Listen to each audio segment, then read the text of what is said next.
네, 반갑습니다. 저는 B&I 영등포 지역에서 교육 디렉터를 맡고 있는 프랜차이즈 정보 시스템 연구소 대표 국유재입니다. 반갑습니다. 네, 지금부터 패스포트 멤버 멘토 매뉴얼 코칭 영상을 시작하겠습니다. 이번 영상은 멤버 멘토 매뉴얼 중에서 리퍼럴 팀과 파워팀, 즉 성장 코디가 설명해야 되는 매뉴얼에 대한 코칭 영상입니다. 예, 이 영상은 패스포트 멤버 멘토 코칭용입니다. 이 영상을 신입 멤버의 교육용으로 사용해서는 안됩니다. 이 영상으로 코칭을 받은 각 챕터의 패스포트 멤버 멘토, 즉 성장 코디가 이 영상으로 코칭을 받고 그 다음에 본인이 직접 신입 멤버에게 설명해야 합니다. 예, 패스포트 프로그램 종류입니다. 패스포트 프로그램은 총 기본적으로 11개 파트가 있고, 그리고 DNA하고 MSP가 더해서 총 13개 파트입니다. 이번 영상은 11개 파트 중에서 여기 리퍼럴 팀과 파워팀, 즉 성장 코디가 설명해야 되는 매뉴얼에 대한 코칭 영상입니다. 예, 패스포트 프로그램 목적입니다.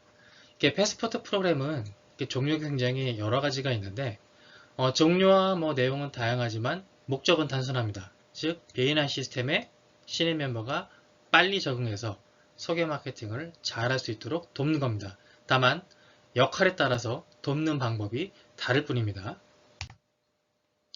예, 패스포트 프로그램의 또 다른 목적입니다. 어찌 보면은 이것이 더 중요할 수도 있는데요. 바로 챕터의 리더십 팀을 신입 멤버와 먼저 만나게 하는 겁니다. 따라서 이 패스포트 멤버 멘토의 말과 행동에 따라서 신입 멤버는 B&I와 챕터에 기대를 하기도 하고 실망을 하기도 합니다. 따라서 이제 멤버 멘토 여러분들은 이 본인의 말과 행동이 신입 멤버에게 어떤 인상을 남길지 한 번쯤은 고민을 해보셔야 됩니다. 자, 그럼 패스포트 신청은 누가 하느냐?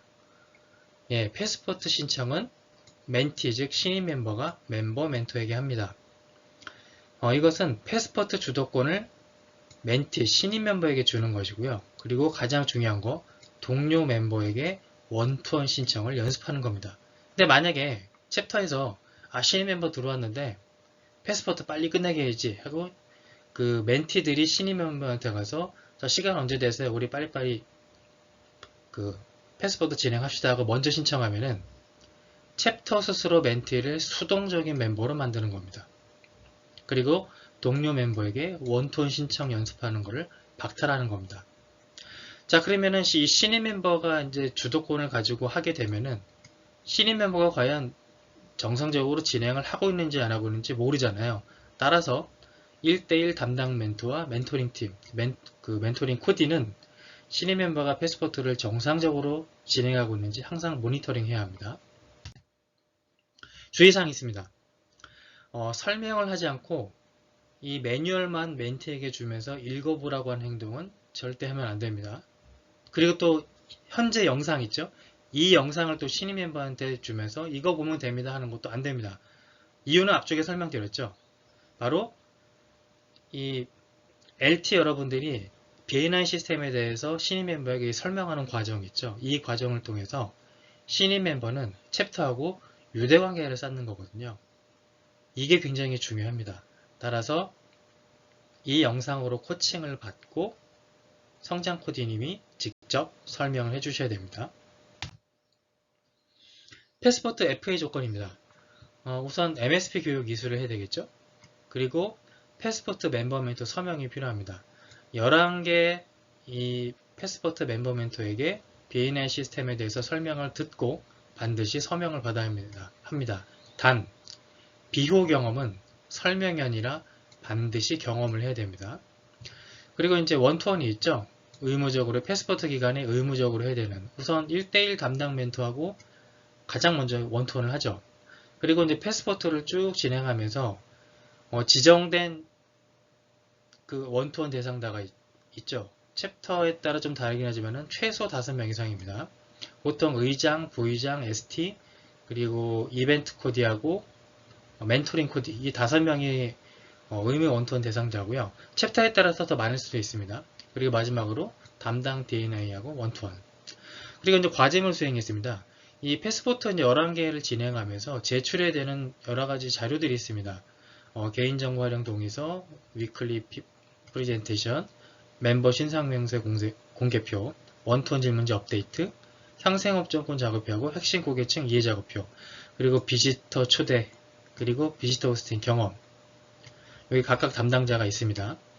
이것들을 모두 해야 패스포트가 완료가 됩니다. 자, 그러면 이제 사전 준비 내용입니다. 이 신입 멤버에게 설명할 내용. 현재 이것은 리퍼럴 팀과 파워팀에 대한 매뉴얼이죠. 따라서 성장 코디님은 신입 멤버에게 상생 업종과 리퍼럴 팀, 파워팀의 개념에 대해서 설명을 해주셔야 됩니다. 패스포트 준비 내용입니다. 우선 멘티 신입 멤버는 원투원 질문지를 본인의 원투원 질문지를 반드시 지참해야 됩니다. 아마 1대1 담당 멘토하고 첫 번째 원투원을 하고 패스포트를 진행하기 때문에 기본적인 원투원 질문지는 아마 등록이 되어 있을 겁니다. 근데 이제 완벽하지는 않죠. 이제 그거를 멘토링 코디가 좋은 원투원을 설명하면서 한번 업데이트하고, 그리고 성장 코디가 설명하면서 한 번 더 보완해야 될 내용이 있습니다. 그래서 반드시 지참을 하게 하고요. 그리고 멤버 멘토 즉 성장 코디가 준비해야 될 내용은 패스포트 매뉴얼 현재 문서입니다. 이 문서는 LT 트레이닝을 하는 시점에서 한번 배포를 합니다. 다. 그리고 전임 성장 코디에게 인수인계를 또 받으실 수도 있죠. 그래서 없을 수는 없어요. 반드시 이제 이거를 지참을 하셔야 되고, 그리고 상생업종권 작업회하고 핵심 고객 이해 작업회 양식, 이 두 가지 양식은 과제물로 이제 제출을 해야 되니까 이 양식도 LT 트레이닝을 하고 나면은 다 배포를 해드립니다. 그리고 성장 코디 방에서도 요청을 하면은 보내드립니다. 그래서 파일로 이제 가지고 있다가 신입 멤버 이제 패스포트를 진행하면은 이제 과제물을 해오라고 파일을 이제 주시면 됩니다. 그리고 원투원 질문지 모범 샘플, 즉 그 C단계 원투원 질문지 중에서 목표 시장하고 상생업종 설명이 가장 잘 되어 있는 멤버 거 하나를 샘플로 가져오시면 됩니다. 신입 멤버에게 설명해 줘야 되니까. 그리고 패스포트 진행 방법입니다. 우선 성장 코디가 의무의 원톤으로 결정된 챕터는 거의 없을 거예요. 그래서 원톤 진행은 없다고 보고요. 패스포트 설명해야 되겠죠? 요게 한 30분에서 60분? 아마 그 사이면 끝날 겁니다. 그리고 이제 과제물이 있습니다. 신입 멤버가 상생업종군 계획표 작성해야 되고요. 핵심 고객 이해 작업표 요 두 개를 작성해서 반드시 제출을 해야 됩니다. 자, 패스포트 진행입니다. 지금부터가 이제 신입 멤버에게 직접 설명을 해줘야 되는 내용입니다. 물론 앞쪽에 있는 내용도 신입 멤버에게 약간은 좀 설명을 해주셔야 되고요. 본격적으로 상생업종과 리퍼럴 팀에 대한 개념은 지금부터 이제 시작입니다. 우선 신입 멤버에게 상생업종과 리퍼럴 팀의 기본 개념을 설명하셔야 됩니다. 성장 코디님은 우선 상생업종입니다. 상생업종 개념은 목표 시장은 같지만 전문 분야가 달라서 서로 경쟁하지 않는 공생관계에 있는 비즈니스 직업군을 의미합니다. 바로 이런 거죠. 자, 이렇게 커피숍이라는 목표 시장은 같지만 전문 분야가 다른 디저트 테이 공급업체, 커피 원두 공급업체, 커피 머신 공급업체, 포장용기 공급업체, 그 외에 커피숍 가면은 뭐 에이드 같은 거 주잖아요. 뭐 자몽 에이드 같은 거, 그런 거 공급하는 업체. 그리고 블로그 마케팅, 그다음에 뭐 커피숍도 기업이니까 뭐 세무 같은 거 필요하겠죠. 자, 목표 시장은 같은데 전부 다 업종은 다르죠. 그래서 경쟁을 하지 않습니다. 즉 공생이 가능하다는 거죠. 이런 업종들이 바로 상생 업종입니다. 그래서 신입 멤버가 B&I 들어오고 나서 가장 해야 될 게 뭐냐? 바로 나와 목표 시장이 겹치는 상생 업종이 누구냐? 이거를 가장 많이 찾는 겁니다. 자, 그런데 주의할 게 하나 있습니다. 상생 업종은 리퍼럴 팀을 만들기 위한 후보군이지 아직 팀이 결성된 게 아닙니다. 팀이 결성된 게 아니에요. 이게 많은 멤버들이 오해를 하시는데 상생업종을 찾으면은 이 상생업종이 모두 반드시 팀으로 가야 된다는 잘못된 강박관념이 있어요. 아닙니다. 아닙니다. 이 중에 일부가 나의 리퍼럴 팀이 되는 겁니다. 오해하지 마세요. 자, 그 다음에 리퍼럴 소스입니다. 리퍼럴 소스는 나에게 고객을 소개해 줄 수 있는 멤버, 이거를 리퍼럴 소스라고 그럽니다. 자, 내가 디저트 케이크를 공급하는 업체라고 가정을 해보겠습니다. 그럼 여기 커피 원두 업종이 있죠. 나도 커피숍 고객을 목표로 하고 커피 원두 고객 업종도 커피숍을 목표로 하죠. 그러면은 나는 커피 원두 업종으로부터 리퍼럴을 받을 수 있죠. 그쵸? 그러면은 커피 원두 업체는 나의 리퍼럴 소스가 되는 거죠. 자, 그럼 이번에 세무사를 볼까요? 자, 내가 디저트 케이크 업종이라고 했을 때 나는 세무사로부터 커피숍 고객을 소개받을 수 있을까요?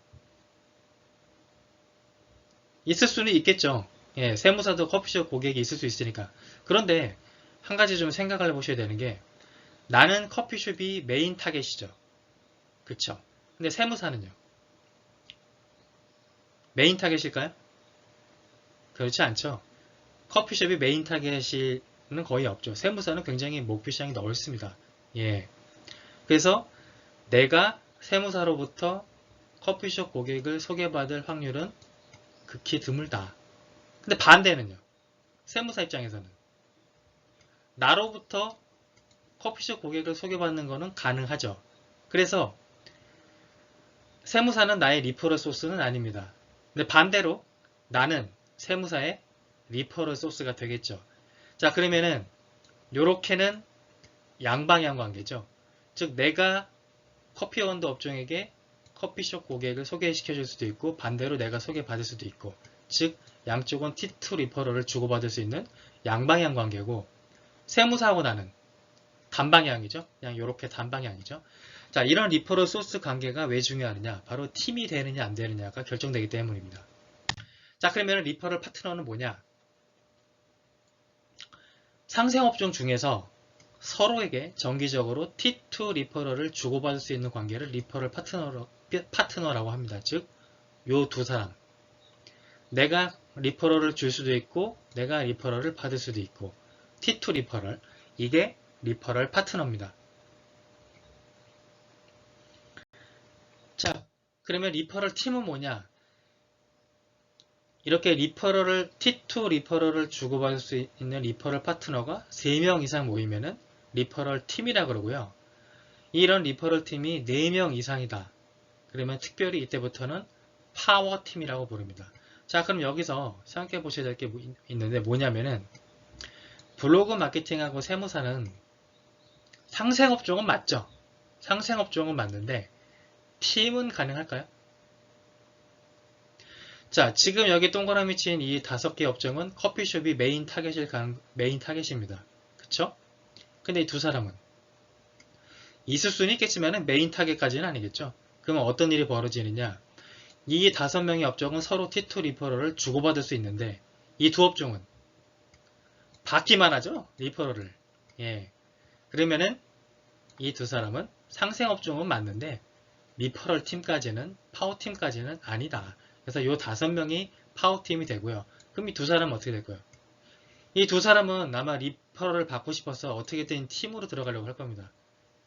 그렇게 하면 안 되고요. 이 두 사람은 본인에게 맞는 다른 팀을 만드는 게 맞습니다. 그러면은 리퍼럴은 어떻게 받냐? 여기서 발생하는 리퍼럴이 다른 팀으로 가는 거죠. 팀 대 팀으로. 그러니까 블로그 마케팅이나 세무사가, 예를 들어 블로그 마케팅은 뭐 광고 파워팀 같은 팀을 만들었다. 그럼 여기서 발생하는 리퍼럴이 그쪽 광고 파워팀으로 가는 거죠. 바로 이렇게 팀을 짜셔야 됩니다. 너무 리퍼럴 받고 싶다고 내가 줄 게 없는데 어거지로 들어가면 안 됩니다. 자, 그럼 이런 리퍼럴 팀이 왜 중요하느냐? 자, 한 개의 리퍼럴하고 한 명의 상생업종을 보겠습니다. 누가 더 중요할까요? 예, 당연히 한 개의 리퍼럴보다 100개의 소개를 주고받을 수 있는 상생업종 한 명이 더 큰 가치를 가지고 있죠. 근데 리퍼럴은 그냥 그거 하나로 끝이지만은 상생업종이 우리 팀으로 들어오면은 계속 그 사람이 계속 영업을 하는 동안은 리퍼럴이 계속 발생할 거 아니에요. 그쵸? 그래서 그냥 리퍼럴 그냥 하나만 맹목적으로 바라는 게 아니고 상생업종을 찾아 팀을 만드는 게 훨씬 더 큰 가치가 있다. 이게 B&I에서 내 사업을 키우는 핵심적인 요소입니다. 자, 그러면 이런 리퍼럴 팀이 어떤 효과가 있느냐. 자, 이렇게 커피숍을 목표로 하는 리퍼럴 팀이 이렇게 구성이 되어 있다고 가정을 하겠습니다. 각자 커피숍 고객을 보유하고 있겠죠. 이 사람도 커피숍 고객을 보유하고 있고, 이 사람도 커피숍 고객을 보유하고 있고, 다 나름대로 커피숍 영업을 해서 고객을 보유하고 하고 있겠죠. 그러면은 각자가 보유하고 있는 커피숍 고객 중에서 딱 한 개씩만 오픈을 하면은 무슨 일이 벌어질까요? 내가 보유하고 있는 커피숍 고객 중에서 딱 한 개 오픈하면은 리퍼럴 몇 개 쓸 수 있죠? 요렇게, 요렇게, 요렇게, 요렇게, 요렇게. 총 5개 리퍼럴 쓸 수 있죠. 그럼 이 사람도 5개, 5개, 5개, 5개 쭉 5, 6이 30, 30개의 리퍼럴이 발생합니다. 자, 리퍼럴 파급 효과가 어마어마하죠. 이게 무슨 뜻일까요? 즉, 내 고객 한 명 오픈하고 5개 영업하는 거잖아요. 이게 바로 리퍼럴 팀의 파급 효과입니다. 예, 그래서 팀을 만들라고 하는 겁니다. 자, 그런데 이때 중요한 게 하나 있어요. 기버스 게인. 이 6명의 리퍼럴 팀이 소개를 주려고 하기보다는 서로 받으려고 한다면 무슨 일이 벌어질까요? 작동 안 합니다. 서로 그냥 누군가 빨리 커피숍 영업해서 리퍼럴 좀 줬으면 하고 서로 받으려고만 딱 모이면은 이 팀은 1년이 가도 2년이 가도 작동 안 합니다. 바로 그냥 술만 몇 잔 마시고 이제 무너지는 거죠. 예. 그래서 이 리퍼럴 팀이 반드시 성공하려면은 기버스 게인이 반드시 있어야 됩니다. 자, 그러면 일반 리퍼럴과 팀 리퍼럴은 어떤 차이가 있을까요? 자, 팀 리퍼럴은 아까 같은 그 파워팀 리퍼럴 있죠? 팀에서 이제 주고받는 리퍼럴을 말하고 일반 리퍼럴은 팀이 아닌 일반 멤버들이 주는 리퍼럴을 일반 리퍼럴이라고 합니다. 자, 그러면 어떤 차이가 있느냐? 일반 리퍼럴은 언제 줄 줄 모르죠? 그렇죠? 약속해 놓은 게 아니잖아요. 그렇죠? 그 다음에 누가 줄 줄 모르죠. 그렇죠? 그 다음에 계약성 사율은 다소 낮을 수가 있죠. 왜냐면은 내 고객에 대해서 이해도가 좀 낮기 때문에. 예. 반면에 팀 리퍼럴은 매주 가능하죠. 왜냐면은 목표 시장이 같은데 그걸 매주 영업하잖아요. 그쵸? 그 다음에 확실한 리퍼럴이 있죠. 그쵸? 이미 정해진 팀들이 있으니까. 그리고 계약 성사율이 일반 리퍼럴보다 훨씬 높습니다. 이유는 고객층이 겹치기 때문인데, 즉, 내 고객에 대해서 팀들이 이해도가 높기 때문이죠. 그쵸? 왜냐면은 내 고객이 팀 멤버의 팀원의 고객이니까 당연히 이해도가 높으니까 계약성 사율이 당연히 높다. 따라서 이 불특정 다수의 동료 멤버가 주는 일반 리퍼럴을 기다리기보다는 지속적으로 양질의 리퍼럴을 주고받을 수 있는 팀을 구축하는데 에너지를 쏟아야 됩니다. 예.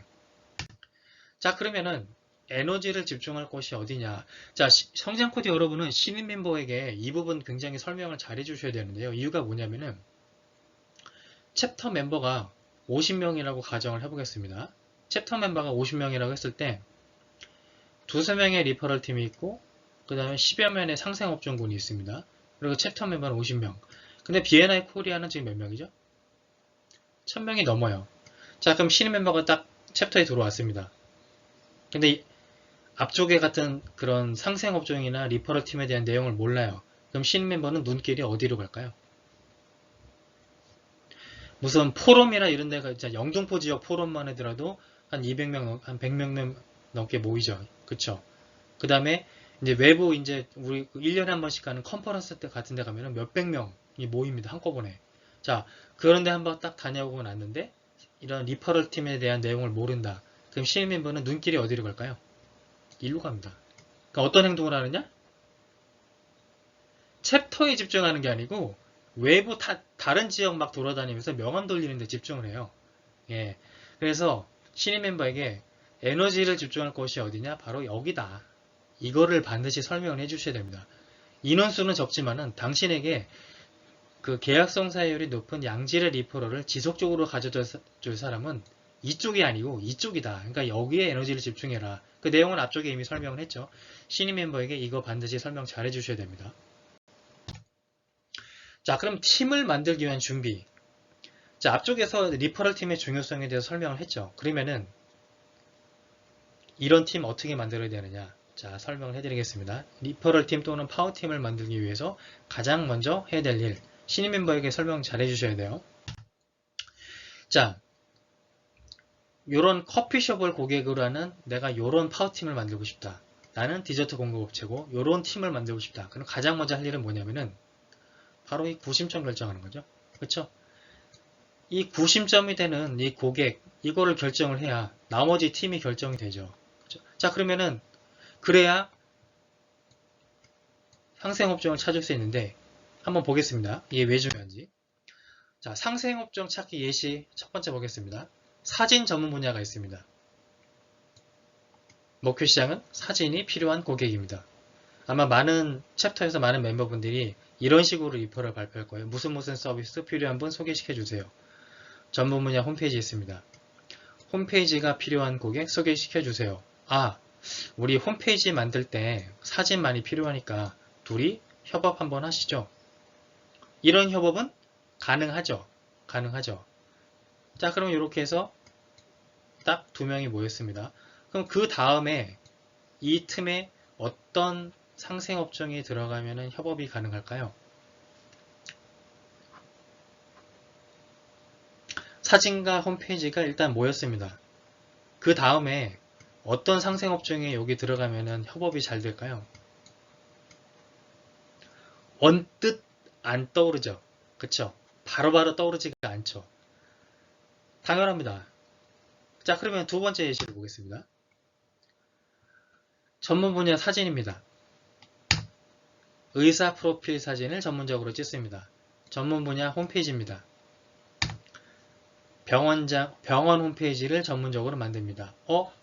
우리 목표 시장이 같네요. 그러면은 우리 병의원을 구심점으로 협업을 한번 해볼까요? 가능하죠. 자, 그러면 그 다음에는 어떤 상생업종이 가능할까요? 자, 병의원을 구심점으로 해서 사진과 홈페이지가 모였습니다. 그 다음에 뭐가 들어가면 될 거예요?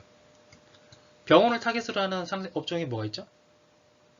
의료기기, 병원 전문 컨설팅, 그리고 병원의 각종 기기나 이런 게 그 네트워크 공사 굉장히 많이 들어가거든요. 네트워크 공사. 그쵸? 자, 병의원을 그러면 의료 소모품 같은 거. 병의원이 딱 결정되고 나니까 그 다음 업종은 이 병원이 필요로 하는 업종. 그 업종들이 바로 상생업종이죠. 아까 앞쪽에서 비하면 어때요? 바로바로 떠오르죠. 그래서 중요한 게 뭐냐? 자, 전문 분야 사진 서비스 필요한 고객을 소개시켜 주세요. 홈페이지 필요한 고객을 소개시켜 주세요. 이런 식으로 하면은 팀을 만들기 어렵다. 그럼 어떻게 해야 되느냐? 의사 프로필 사진을 전문으로 찍습니다. 병원장 또는 사무장을 소개받고 싶습니다. 병원 홈페이지가 핵심 서비스입니다. 병원장 또는 사무장을 소개받고 싶습니다. 팀을 만들기 위해서는 이런 식으로 내가 소개받고 싶은 고객층을 명확하게 하는 방식의 전환이 반드시 필요합니다. 신입 멤버에게 이거 설명 잘 해주셔야 됩니다.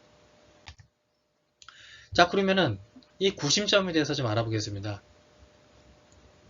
구심점 목표 시장입니다. 첫 번째. 자, 소개받고 싶은 고객이 누굽니까? 자, B&I에서 활동하고 싶으면은 이거 명확해야 되겠죠. 당신 소개받고 싶은 고객이 누구예요? 받고 싶은 리퍼럴이 뭡니까? 즉, 당신이 소개받고 싶은 고객층이 바로 목표 시장이죠. 예, B&I에서 제대로 활동을 하고 싶다면, 즉 리퍼럴을 받고 싶다면 이게 명확해야 되겠죠. 그쵸? 그런데 이 목표 시장, 내가 받고 싶은 리퍼럴을 매번 그때그때 고민해서 결정하는 것은 어렵습니다. 그래서 내가 소개받고 싶은 전체 목표 시장을 정리해서 그 가운데서 내가 B&I에서 집중할 곳을 한번 딱 정한 다음에 그걸 계속 로테이션 하는 게 더 빠릅니다. 그럼 그걸 어떻게 하느냐? 목표 시장을 최대한 작게 쪼개는 겁니다. 자, 볼까요? 자, 넓은 목표 시장. 보통 사진 서비스를 예를 들어 볼게요. 보통은 멤버들이 이렇게 목표 시장을 넓게 잡습니다. 사진이 필요한 고객을 소개시켜 주세요. 근데 한 번 더 구체적으로 볼까요? 그럼 사진이 필요한 고객이 누가 있느냐? 프로필 사진 필요한 사람, 가족 사진, 행사 사진, 홍보 사진, 뭐 기업 홍보나 이런 거겠죠. 그 다음에 제품 사진, 그 다음에 음식 사진. 한 번 더 구체적으로 나가볼까요? 어때요? 프로필 사진이 필요한 고객은 누가 있지? 아, 셀럽, 전문직, 예술인, 무술사범. 한 번 더 구체적으로 나가볼까요? 셀럽은 누가 있죠? 방송 연예인, 스포츠 스타. 그 다음에 전문직은 의사, 변호사, 세무사. 그 다음에 예술인이나 무술사범은 지금 가려서 안 보이는데 피아니스트, 바이올리니스트, 성악가, 무술사범은 태권도 사범, 검도 사범. 여러분 이런데 가면은 전부 다 프로필 사진 하나씩 있잖아요. 그쵸? 자, 어떻습니까? 이렇게 목표 시장을 넓게 잡는 거하고 구체적으로 딱 했을 때 이쪽이 훨씬 더 할 게 많아 보이죠? 자, 목표 시장을 작게 나누는 게 손해보는 게 아니죠. 오히려 더 할 게 많습니다. 이렇게 해서 이 중에서 내가 챕터에서 집중할 곳은 어디지? 내가 현재 집중하고 있는 곳은 어디지? 그거를 결정하는 겁니다. 실제로 제가 이제 B&I에서 사진 하시는 분들, 멤버분들 만나보면은 이게 조금씩 전문 분야가 있긴 하더라고요. 예를 들어서 프로필 사진을 전문적으로 찍는데 그 중에서도 이 셀럽들을 전문적으로 찍는 분이 있고요. 또 반면에 기업인이죠. 기업 CEO들 이제 사진을 전문적으로 찍으시는 분도 있고, 그 다음에 또 제가 음식 사진만 더 전문적으로 찍는 분도 보셨어요. 그래서 제가 물어봤어요. 아니 왜 이렇게 여러 가지를 할 수 있는데 왜 음식 사진만 찍으세요? 그랬더니 음식 사진을 찍기 위해서는 그 요리를 해서 그 푸드 스타일리스트를 해야 되잖아요. 스타일링을 해야 되잖아요.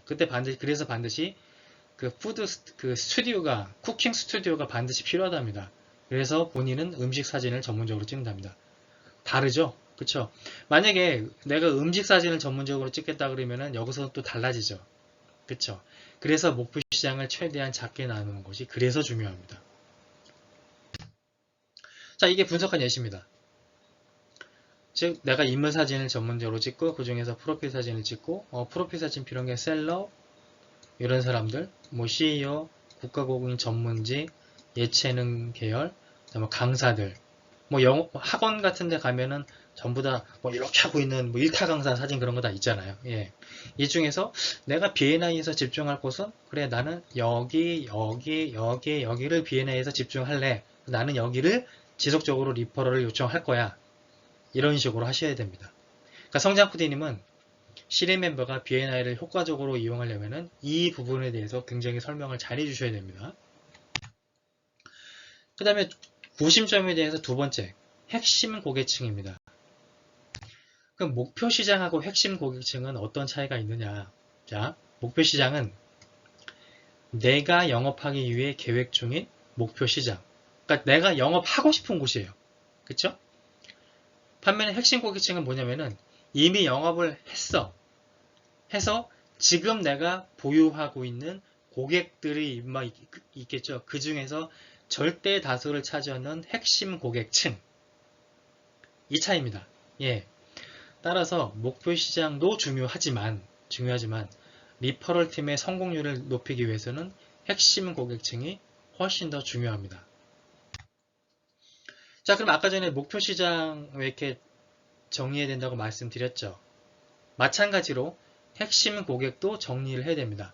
그래서 신입 멤버에게 지금 당신이 영업한 고객 중에서 한번 이렇게 한번 카테고리별로 한번 정리를 해보셔라. 그럼 그 중에서 가장 많이 보유하고 있거나 가장 많은 매출을 일으키는 고객층이 분명히 있을 거다.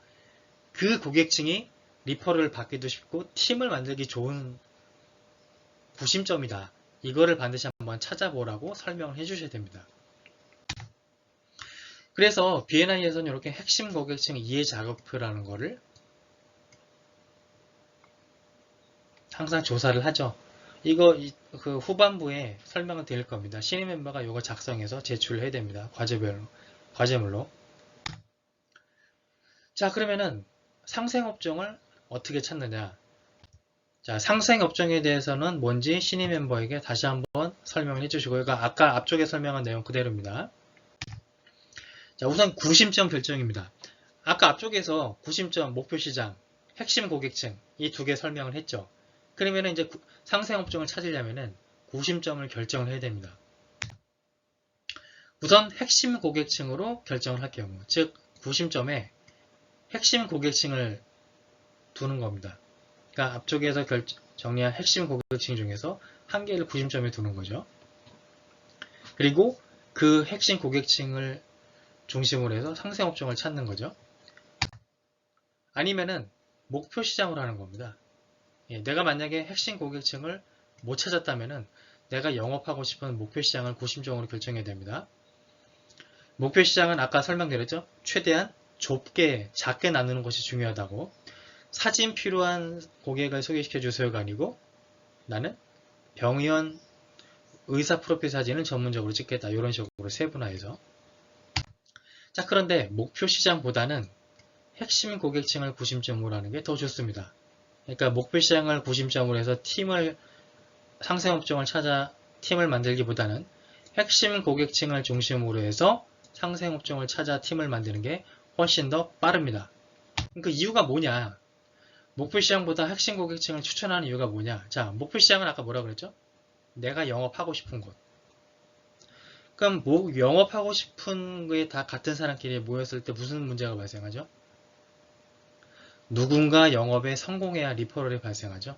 각자가 매주 열심히 영업을 해서 바로바로 딱 나 이번 주 여기 영업했어요. 소개 받고 싶으신 분 하면은 이 팀은 잘 돌아가겠지만은 누군가 좀 영업을 해서 나에게 리퍼를 줬으면 하고 기다리기만 하면은 이 팀은 작동을 안 하죠.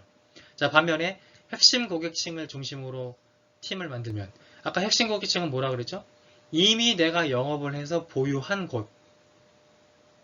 그러면은 핵심 고객층이 같은 사람끼리 모였으니까 결성 즉시 T2 리퍼럴을 바로 주고받을 수 있죠. 성공 확률이 이쪽이 월등히 높다. 그래서 핵심 고객층을 중심으로 팀을 만들라고 적극 추천하는 겁니다. 그렇다고 해서 이게 반드시 나쁘다는 건 아니에요. 각자가 열심히 영업하면 이쪽도 좋은 리퍼럴 팀이 될 수 있습니다. 자, 그러면은 구심점을 결정했으면은 상생업종을 어떻게 찾느냐? 자, 이렇게 구심점을 딱 결정을 했으면은 그 구심점으로 결정한 고객이 있죠. 그 고객이 필요로 하는 업종이 바로 나의 상생업종입니다. 예. 자, 그러면은 이런 상생업종을 찾을 때 주의사항이 있는데 신입 멤버, 사실 이거는 신입 멤버뿐만 아니고 많은 멤버들이 다 흔히 겪는 실수입니다. 자, 신입 멤버에게 설명 잘 해주셔야 돼요. 성장부대님은. 우선 목표 시장은 최대한 좁게. 사진이 필요한 고객을 구심점으로 놓게 목표 시장을 넓게 잡고 상생업종을 찾으려고 그러면은 안 찾아지죠. 근데 나는 의사 프로필 사진을 전문으로 찍을 거야. 그래서 병의원을 구심점으로 할래. 그럼 병의원에서 필요한 업종들이 내 상생업종이 되는 거죠. 목표 시장이 세분화될수록 상생업종을 찾기 쉽습니다. 그 다음에 내가 아니라 고객을 중심으로 생각해야 됩니다. 자, 이게 뭔 말이냐면은 이것도 이제 많은 멤버들이 실수하는 건데요. 나를 가운데다 놓고 나에게 일감을 주는 업종이 나의 상생업종이 아니에요. 많은 멤버분들이 나에게 일감을 주는 업종은 다 상생업종이라고 착각을 합니다. 아닙니다. 고객을 가운데다 놓고 고객이 필요로 하는 업종이 나의 상생업종입니다. 즉 나의 위치는 여기에요. 여기.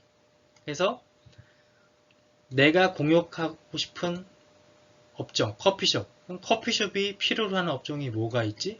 요런 업종들. 이게 나의 상생업종이 되는 겁니다. 근데 멤버분들이 인바운드 영업에 많이 최적화되어 있다 보니까 나에게 일감을 주는 업종들을 상생업종으로 많이 착각을 하십니다. 아닙니다. 고객이 필요로 하는 업종이 나의 상생업종입니다. 그 다음에 구심점이 2개 이상일 경우, 즉 구심점으로 결정한 목표 시장이나 핵심 고객층이 한 개란 법은 없잖아요. 그쵸? 2개 이상 할 수 있잖아요. 그때는 어떻게 하느냐? 이런 거를 2개 이상 작성하셔야 돼요. 내가 커피숍을 타겟으로 했을 때 커피숍이 필요로 하는 업종이 이렇게 있으면은 내가 만약에 디저트 케이크를 예식장에 만약에 내가 공급한다 그러면은 예식장에서 필요로 하는 고객은 또 다르겠죠? 그쵸? 그럼 이 사람들이 나의 상생업종이 되는 겁니다. 자, 어때요? 달라져요. 상생업종이. 그래서 목표 구심점이 2개 이상일 경우에는 구심점별로 상생업종도 다르게 정리하셔야 됩니다. 자, 그러면 이렇게 해서 이제 상생업종까지 질문이 끝났으면은 질문지 업데이트 설명합니다. 아까 준비물에서 신입 멤버한테 원투원 질문지 반드시 지참하라고 설명을 했었죠. 분명히 패스포트 진행하기 전에 1대1 담당 멘토하고 분명히 원투원을 하고 진행을 하기 때문에 일단은 원투원 질문지는 한번 작성이 되어 있을 겁니다. 그리고 성장 코디보다 앞쪽에 멘토링 코디가 이제 만약에 되어 있으면은 멘토링 코디가 또 한번 원투원 질문지를 업데이트 해줄 겁니다. 자, 그런데 성장 코디는 성장 코디대로 또 봐줘야 될 게 있습니다. 뭐냐면은 CP 단계 원투원 질문지 보면은 3번 질문에 목표 시장에 대해서 설명하는 게 있죠. 아까 앞쪽에서 목표 시장 세분화하는 거 설명했죠. 그거 여기에 정리하라는 겁니다. 그 다음에 4번 질문 보면은 상생업종 중에서 아직 우리 챕터에 들어오지 않은 전문 분야가 누구냐. 아까 앞쪽에서 상생업종 찾기 설명했죠. 그거 여기에 작성을 하는 겁니다. 그 다음에 탑3 상생업종. 예. 아까 상생업종 중에서 그 리퍼럽 소스 관계가 양방향이 있고 단방향이 있다 그랬죠. 자, 다시 기억해 보세요. 상생업종을 찾았는데 그 상생업종이 반드시 모두 다 팀이 된다는 게 아니죠. 그 중에서 서로 리퍼럴을 주고 받을 수 있는 양방향 T2 리퍼럴 관계에 있는 멤버들이 그중 일부가 리퍼럴 파트너 또는 리퍼럴 팀으로 발전한다고 말씀드렸죠. 그러니까 내가 상생업종을 쭉 찾았으면은 그 중에서 T2 리퍼럴을 서로 주고받을 수 있는 양방향 관계에 있는 상생업종, 이 사람들이 탑3입니다. 또는 아까 그 구심점이 만약에 2개 이상이면은 상생업종군도 반드시 2개 이상 찾아야 된다 그랬죠. 근데 그렇게 하다 보면은 겹치는 상생업종군이 반드시 나와요. 그러면 내가 목표 시장을 어디로 하던 간에 그 상생업종군하고는 팀을 만들 수 있다는 거죠. 그 사람들도 여기 적은 겁니다. 그러니까 T2 리퍼럴 관계임에서 그 고객층이 가장 많이 겹치는 사람들, 이 사람들이 나의 탑3 상생업종. 즉, 이 사람들은 나와 리퍼럴 팀이나 파워팀을 만들 가능성이 높은 사람들이라는 겁니다. 예. 신입 멤버에게 설명 잘 해주세요. 자, 실전입니다. 자, 지금까지 이제 상생업종과 리퍼럴 팀, 상생업 개념에 대해서 설명을 했고, 그리고 또 뭐 설명했죠? 그럼 그런 팀을 만들기 위해서 어떤 거를 준비를 해야 되느냐. 그래서 구심점에 대해서 설명을 했고, 상생업종 찾는 방법에 대해서 설명을 했습니다. 자, 그런데 이런 상생업종을 정리했다고 해서 그게 저절로 팀이 되는 건 아닙니다. 상생업종은 팀을 만들 수 있는 후보군이라고 그랬죠. 그래서 그 상생업종을 찾았었는데 그 멤버들이 만약에 챕터에 있다. 그러면은 그 멤버하고 원투원을 해보시라는 겁니다. 그리고 작은 리퍼럴이라도 주고받아 봐야, 내가 이 멤버 리퍼럴 원투원하고 리퍼럴 주고받아 보니까 이 상생업종하고는 리퍼럴 파트너로 갈 수 있겠구나. 저 사람하고는 파트너까지는 좀 아닌 것 같은데 그냥 상생업종 정도로 남아야 될 것 같은데 이렇게 감이 올 겁니다. 그리고 만약에 내가 상생업종을 쫙 찾았는데 챕터에 멤버가 없어. 그럼 어떻게 되죠? 비지터 요청을 계속 해야 되겠죠? 그쵸? 이 사람 비지터로 좀 모시고 와달라. 자, 이렇게 해서 계속 액션을 취해야 되고요. 그 다음에 내가 정리한 목표 시장하고 상생업종은 어디까지나 내 생각입니다. 동료 멤버는 나하고 생각이 다르다는 거, 그걸 명심해야 됩니다. 그래서 원투원이 중요한 겁니다. 그 다음에 완벽보다는 보완으로 처음부터 완벽하게 이 T2 리퍼럴 주고받을 수 있는 리퍼럴 팀을 만드는 거는 어렵습니다. 예. 우선은 완벽하지 않더라도 핵심 고객층이나 목표 시장이 같은 상생업종이 모여서 우선 한번 팀을 만들고, 이게 이제 중요합니다. 그리고 작은 리퍼럴이라도 원투원하고 작은 리퍼럴이라도 주고받아 봐야, 그래야 확실한 리퍼럴 팀이나 파워 팀이 나옵니다. 거기서 이제 뭐 갈 사람은 가는 거고 떨어져 나갈 사람은 떨어져 나가는 거고 이게 되는 거겠죠. 그 다음에 이제 처음 결성한 팀 구성원이 영원하다는 착각은 버립니다. 예. 계속 멤버 구성원들은 바뀌어요. 그렇기 때문에 중요한 거는 비지터죠. 예. 비지터가 계속 들어와 줘야 팀을 보완하고 성장시킬 수 있죠. 자, 이렇게 해서 모든 설명이 끝났으면은 점검 및 서명을 합니다. 자, 우선 상생업종 그 작업하는 양식 있죠. 예, 그거 하고 핵심 고객층 이해 작업표 요 두 양식을 신입 멤버에게 건네주고 패스포트가 종료되기 전에 정리를 해서 나에게 제출해달라. 성장 코디님은 반드시 안내를 해주셔야 됩니다. 자, 그런데 이때 간혹 신입 멤버 중에서는 그래도 내가 사업가인데 유치원생처럼 왜 이런 과제 업무를 해야 되느냐면서 불쾌감을 나타내는 경우가 있습니다. 뭐 표현은 안 하더라도 조금 그럴 수도 있어요. 막 보통 여기 B&I 들어오시 젊으신 분들은 30대도 들어오지만은 평균 한 4, 50대 되거든요. 근데 내가 이 나이 먹고도 왜 이런 과제함을 숙제해야 되냐 이럴 수도 있어요. 자, 이때 설명 잘 해주셔야 되는 게, 자, 이거를 과제라고 생각하지 마시고 앞쪽에서 내가 설명 다 드렸는데 이거 다 기억하실 수 있겠어요? 100% 이해하세요? 못합니다. 예, 청재, 영재가 아닌 다음에 이거 다 기억 못합니다. 그리고 기억 속에다 오래 남지도 않죠. 그럼 어떻게 되느냐?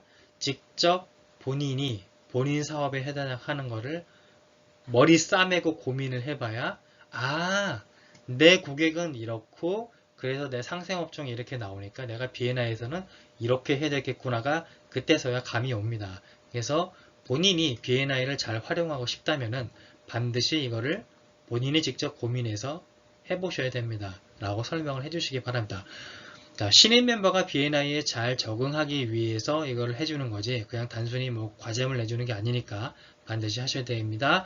라고 설명을 해주셔야 돼요. 그냥 들어왔으니까 시키면 시키는 대로 해 라는 강압적인 방법은 오히려 반감만 키웁니다. 자, 그 다음에 리퍼럴 팀과 파워팀의 설명, 점검. 자, 리퍼럴 팀이 왜 중요한지 앞쪽에 설명이 있었죠. 그 다음에 상생업종과 리퍼럴 팀의 개념, 그리고 그걸 만들기 위해서 뭐뭐 해야 되는지, 그 실전에 대해서 설명, 이걸 다 설명을 했으면은 이때 패스포트에 서명을 하시면 됩니다. 그리고 이제 성장 코디는 패스포트 서명했다고 끝난 게 아니고 아까 과제물 내준 거 있죠. 2개. 이거를 신입 멤버가 반드시 제출하는지 모니터링해서 제출을 하면은 멘토링 코디에게 이거 제출 받았다고 알려주셔야 됩니다. 그래야 멘토링 코디는 그걸 모니터링하고 있다가 패스포트 이제 FA를 선언할지 말지 그때서 결정을 하니까요. 자, 이렇게 해서 설명을 마칩니다. 예, 성장 코디님은 이 영상을 듣고 이 코칭 영상을 듣고 아, 내가 신입 멤버에게 이런 것들을 설명을 해줘야 되는구나. 이거를 잘 이해하신 다음에 챕터에 신입 멤버가 들어오면은 설명을 잘 해주시기 바랍니다. 자, 이만 코칭 영상을 마치겠습니다. 감사합니다.